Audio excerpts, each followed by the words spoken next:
Evo tu smo na kraju još jednog dana testiranja sa našim plivačima. Danas smo odradili zapravo sve funkcionalne testove i na kraju krajeva radili smo i testove snage i morfološke testove, svakakva klinička testiranja, tako da bi znali koja je zapravo početna točka i pogotovo da bi sa te kliničke strane vidjeli u kakvom su stanju sportaši. Osim toga, ono što se u budućnosti želi napraviti je da se u talasoterapiji posvetimo i više toj sportskoj dijagnostici koja će biti izrazito specifična za svakog sportaša ili za svaku vrstu sporta. Dakle, bit će različito da li su to ekipni sportovi, individualni sportovi i na kraju krajeva sva će se dijagnostika pretvoriti, odnosno biti više specifična za svaki pojedini sport. Baš zbog toga da bi se podigla i kvaliteta testiranja i na kraju krajeva ono što je najbitnije da bi bilo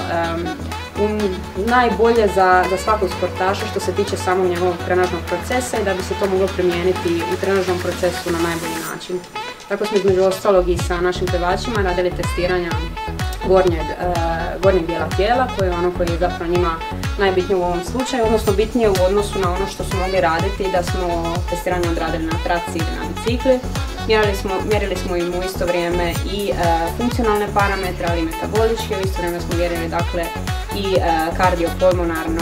kardiopulmonarne parametre opterećenja, laktate, kroz vrlo progresivni protokol koji je bio zapravo najspecifičniji i najkorisniji za njih, a opet različit po disciplinama. Isto ćemo tako na kraju kad budemo zapravo, odnosno kad radimo te sve izvještaje, uvijek uzimamo u obzir da svaki od njih ima različitu disciplinu, različitu i po samoj vrsti, ali i po dužini.